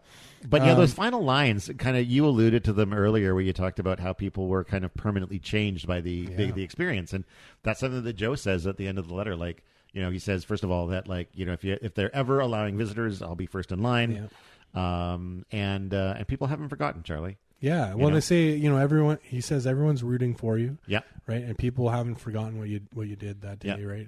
And I think he says, if you know what I mean, or something like that. Right. But it's clear that people were positively impacted by Charlie going berserk, which is a real weird takeaway from this. Yeah. And, now that we're kind of at the end of the book, it's one of those things where, when you think about the school shootings that this has been tied to in real life, where, especially because a lot of them were incidents where there wasn't fatalities necessarily, that you can think of this kind of almost hero complex at the end, that, Charlie was kind of like a savior to these kids, right? He got them to open up, face their fears, tell their truths, and they haven't forgotten, and they're doing better, and they're like, their lives, they've, I know we have a few fun examples here, but I think the expectation is that people are doing well, and they've survived this, and they've come out stronger, and their lives are better, right? So I can see how this book, potentially for someone who is a little messed up and wanting to, do something like this could potentially, this part in particular, this letter of like, hey, Charlie, you're the hero. Yes. Right. You helped these people and they haven't forgotten. Right. That could spur. And I was really thinking about that as being like, I can definitely, I still really like this book, but I can definitely side with King's decision to take it off the shelves, because you're right. This idea that, the school shooter in this case is, if not the hero, then he created a positive experience. He's sympathetic in that way, that he changed people's lives for the better. I think that's a terrible message for a school shooting. Yeah. For being anti-school shooting. Yeah. Right. For trying to. And I don't really want to read a pro-school shooting book. Really. No. I just did, I guess, to some extent. But and to be fair, like, I guess you could argue this is more just pro-group therapy. Yeah, like the book really doesn't focus on the violence at the school. No, it really doesn't. That much, right? It is focused on the children telling their truths, right, exposing themselves, as it were, and kind of coming together as this group therapy, as we've said, right? And that's really the crux of it. And yes, the violence kind of was needed to get them there, but it really wasn't what the book was about. No, right? But you still have those necessary sacrifices to get to the getting it on, and to get to the positive effects of the getting it on. And I think that when you have the scales of justice, it doesn't weigh out. No, Right. no. The ends don't justify the means. You know, Mrs. Underwood or whatever is not up in heaven going, "Oh, I'm so glad it worked out for you, Charlie." Yeah, that's right. And then there is one more chapter, very short, of Charlie in his mental hospital. I don't even remember what it says. Well, he's got a secret. That's right. They're feeding him custard. He doesn't like it. He doesn't like eats it, but he kind of he eats it and makes them think that he likes it. Now he has a secret. Yeah, and so this is like, I don't know. For me, it was like Charlie's kind of rebuilding himself a little bit secretly against the system. Like he may once again get to a point where he's going to get it on again. Right. Like, you know, at first we kind of see him as a bit of a broken man. Recovering, but this, like, now I have a secret. He talks about maybe being able to open his yearbook and look at the students, right, and look at the pictures within. And one of the reasons he hasn't is because he doesn't think he can look at it without seeing the ink on everybody's hands, right? Yeah. Which, whether that's a metaphor for blood. Oh, it is. Like, it is and it isn't. Like, he's talking about the literal ink from everybody dumping it on Ted, but also it is a metaphor for the mutual blood they all have on their hands in regards to the overall getting it on, and specifically with Ted. Yeah. So, but he feels that he's past it, right? Yeah. And I think this is kind of the crux of the book at the end, is that he's made it through. He's kind of rebuilding himself, and maybe he'll get to that point where he's going to want to get it on again in the future, right? Yeah. So Rage 2, yeah. You heard it here first. It's in pre-production. No. But yeah, no, a really, really interesting book in the sense that, Charlie survives, right? He's looked upon favorably by the students, maybe not the media or the police or what have you. But the students that were in that classroom, they look up to him. They're thinking of him. They're wishing him well, right? They're rooting for him in as far as his recovery, and like, that's. I know we've kind of ruled out, in a sense, Stockholm syndrome, right? But if we look at that as a positive response to therapy, right? Of going, yeah, this person really helped me out, and I wish them well, and that kind of thing, right? Coming from every student that was in that classroom, aside from Ted.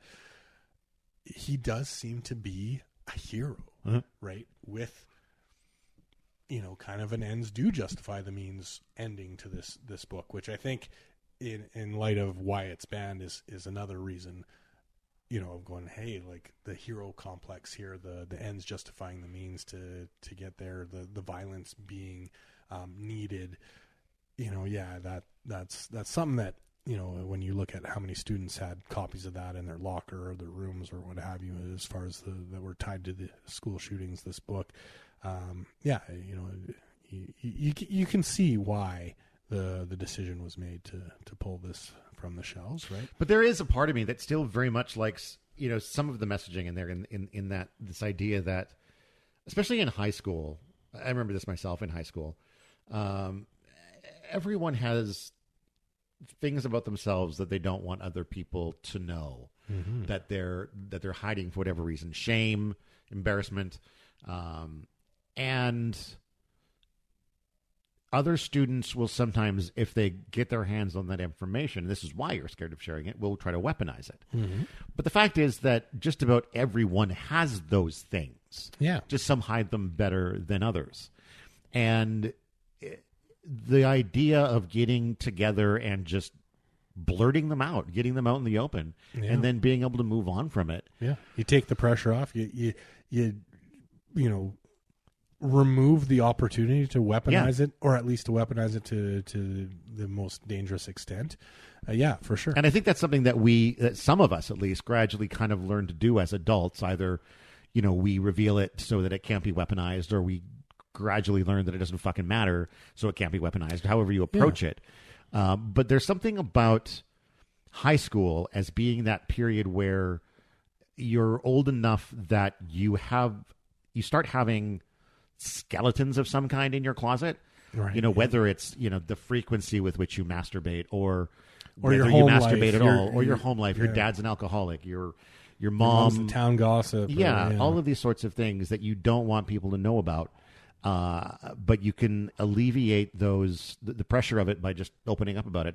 And I really like that part of the book, that you have this classroom that confronts that. And that are bound together by it as well. Yeah. Right? In the sense that we know they haven't shared that with the police or the news or even their parents, right? They've come together as a group to say, hey, we've all shared, right? And we're all stronger because of it. Right. And it's bonded them as a group. Like, obviously, though, being held hostage and everything is going to create some type of bond. But that group therapy portion of it, right, does bring them all together. Right. Because you're right. They've removed those secrets. Right. With everyone knowing everyone's secrets. How do you tease someone? How do you can't really act on that. They know, if you know my secret and I know your secret, what are we going to do? Yeah, with each other, we're right? excited. Yeah. And I think it also shows just how, like, even from an early age, King was an absolutely fantastic writer. This is so... Well, he wrote this book very young, I think. Right? He was in high school when he started it. Yeah. He started it in 1966, and I think he finished it in 1969. Yeah. And obviously, he probably modified it and touched it up before it was out in the Bachman books. But still, like, the core of it is there. Probably a lot of the language was already there. And, like, it's so much his voice, and it really doesn't drag. I mean, it's short, but it's pretty. Well, it's speedy. I mean, even from a timeline perspective, right? Yeah. We're talking the book starts at 9:05 and ends at 1 p.m. And then there's a few little tie-up chapters, right? Like, it's a pretty quick story. Yeah. Right. But I don't want to talk too much about overall thoughts until our wrap-up episode. Well, we do have to talk about a rating. Yeah. I mean, oh man, that's tricky. I mean, from a story perspective, right? From the perspective of what can we get from this book, from the positive side of the messaging. I mean, I think there's a lot of good there. I think there's a lot of worthwhile discussion for sure about not only kids in high school, but about keeping secrets versus letting secrets out and that kind of thing. I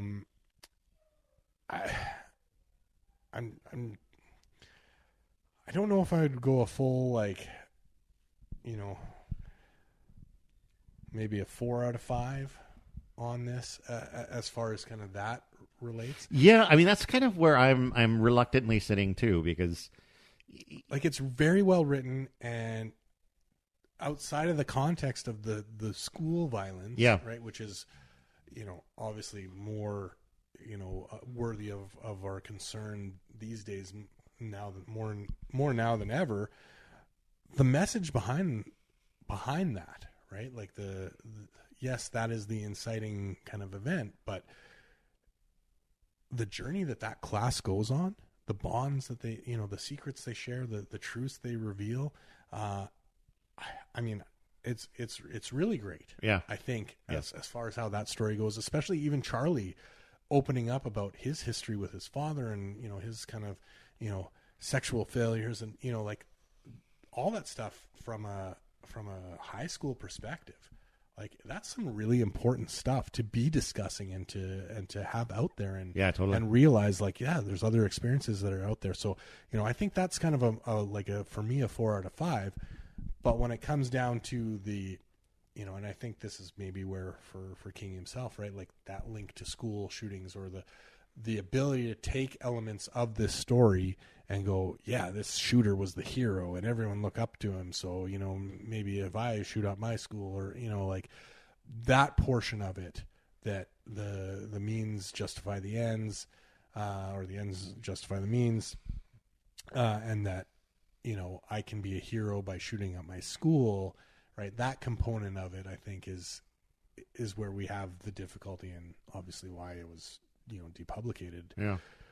So that is the tough part of it. But I think taking that aside and just looking at the merits of the story, it's extremely well written. The dialogue for that, kind of time frame in the 70s is spot on, right? There's some real good kind of 70s turns of phrase in there. And, the students, how they interact with each other, right? Like, you get a real vibe that this is a classroom that's been together for a few years, and, they they've lived. There's a certain comfort amongst them. They're familiar with each other. But they've lived in that world where they've had secrets and haven't shared them, and just had surface lives for quite some time. But there's those moments where people do know things about other people because there are rumors. There are there's always the rumors. Yeah, for sure. But this group, the bonding, the group therapy, right? I think it really ties them together.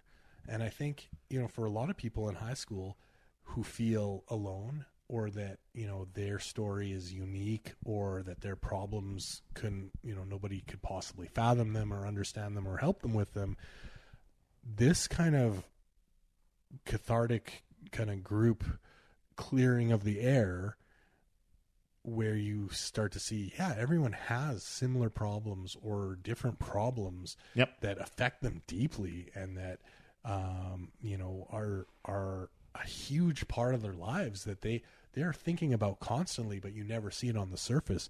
I think that is a really kind of neat takeaway, that everyone can look at and go, we're actually very similar at the end of the day. We're not so alone or different or, outcast, right? Everyone's going through the same kind of thing, right? And I think especially in the high school experience, right, that's a very important thing to be able to realize. And I know for a lot of us, I'm not sure how it went for you, but I think we learned that maybe a little too late, or some of us do. Oh yeah, I had a terrible time in high school. Where we make it to university or whatever, and we start to kind of figure. I had so much sympathy for Charlie when I read this in high school. I shouldn't admit that, but yeah.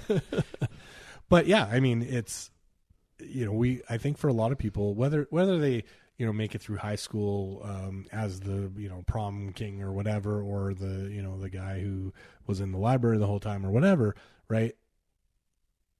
You still, I think, feel alone in a lot of respects, right? And this kind of showing, hey, like, you guys all have similar experiences and similar, naked truths that you can bond around, or that can bring you together as this kind of collective group. And you don't really have to be alone, because you're all dealing with similar issues, right? Like, that lack of being alone, that community, that sense of community, I think is key to surviving high school and to setting yourself up for life, right? When you have that understanding that everyone's going through tough things just like you, or tougher, right? That sympathy, that compassion, that empathy for your fellow man or woman, I think really starts to help guide your decisions. Right? Yeah. But I think 4 out of 5. I think 4 to 5 as well. If we ignore some of the school shooting aspects, I would say, or even with that, if you can find a copy and you are not inclined to shoot up a school, I say you should definitely read this book. It's maybe not. If you remember what high school was like for yourself, and it sucked, read this book. Yeah. And if you like Stephen King, or if you really like Richard Bachman, yeah, or you like 70s slang, or the phrases like slicker than owl shit. Yeah. There's a few good ones in there.